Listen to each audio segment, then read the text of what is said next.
சோர்ந்து போகாதே. இன்னைக்கு அநேகர் ஆவிக்குரிய காரியத்திலும் உடல் ரீதியாகவும் மன ரீதியாகவும் அநேக தோல்வியோ ஏதாவது ஒரு சூழ்நிலை நிமித்தம் சோர்ந்து போய் காணப்படுவோம். ஆனால் ஆண்டவராகிய இயேசு கிறிஸ்து உங்களுக்கும் எனக்கும் என்று சொல்லக்கூடிய காரியம் என்னவென்றால், சோர்ந்து போகாதே. நீதிமொழிகள் 24ஆம் அதிகாரம் 10வது வசனத்தில் சொல்லப்பட்டிருக்கிறது, ஆபத்து காலத்தில் நீ சோர்ந்து போவாயானால் உன் பலன் குறுகினது. உன் பலன் குறுகியது என்று நீ அறிந்து கொள்வது எப்படி என்றால், நீ சோர்ந்து போய் இருக்கும் பொழுது உனக்கு பலன் இல்லை என்று அர்த்தம்.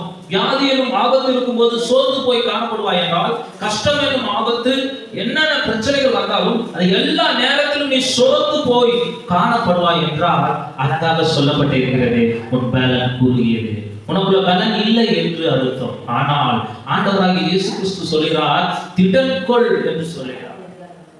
திடன்கொள், உலகத்தை நான் ஜெயித்தேன், உன்னோடு கூட இருக்கிறேன், கலங்காத, சோர்ந்து போகாத, தைரியமாயிரு என்று உங்களுக்கும் எனக்கும் சொல்லி இருக்கிறார். ஏசாயா 40:29 சொல்லப்பட்டிருக்கிறது, அவர் சோர்ந்து போகிறவர்களுக்கு பலனை கொடுக்கிறது. ஹல்லேலூயா. ஒருவேளை நீ சோர்ந்து போய் இருக்கலாம், குடும்ப சூழ்நிலை நிமித்தம் சோர்ந்து போய் இருக்கலாம், அல்லது வியாதியின் நிமித்தம், தரித்திரத்தின் நிமித்தம், ஏதாவது ஒரு சூழ்நிலை நிமித்தம் நீ சோர்ந்து போய் காணப்படலாம். ஆனால் இந்த நேரத்தில் உங்களுக்கும் எனக்கும் ஆண்டவர் சொல்வது என்னவென்றால், ஏசாயா 40:29 படி சோர்ந்து போகிறவனுக்கு அவர் பலன் தருவார்.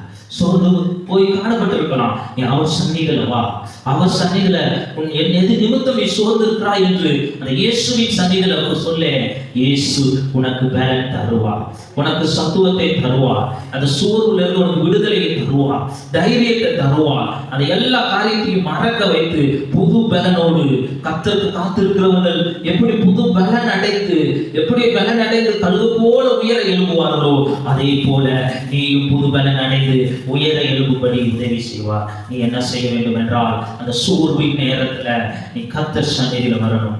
தேவனுடைய சந்நிதியில வந்து உன் சோர்வுகளையும், உன் இருதயத்தின் ஆழங்களையும், உன் இருதயத்தில் உள்ள எல்லாவற்றையும் தேவ சந்நிதியில ஊற்றும் பொழுது உனக்கு இயேசு கிறிஸ்து பலன் தருவார். தைரியமா இருங்க, சோர்ந்து போகாதீங்க, சோர்வு இருக்கவே கூடாது. ஏனென்றால் பலன் கொடுக்கும் தேவன் நம்மளோட இருக்கிறார். உங்களுக்காக எனக்காக சிலுவையில் பலியான ரத்தம் சிந்தி 3ஆம் நாள் உயிரோடு எழுப்பி மரணத்தை ஜெயித்த தேவன் உங்களுக்காகவும் எனக்காகவும் இருக்கிறார். அதனால் பலன் பெறுங்க, அவர் சந்நிதியில வந்து பலன் பெறுங்க. அவர் உங்களை ஆசீர்வதிப்பாராக.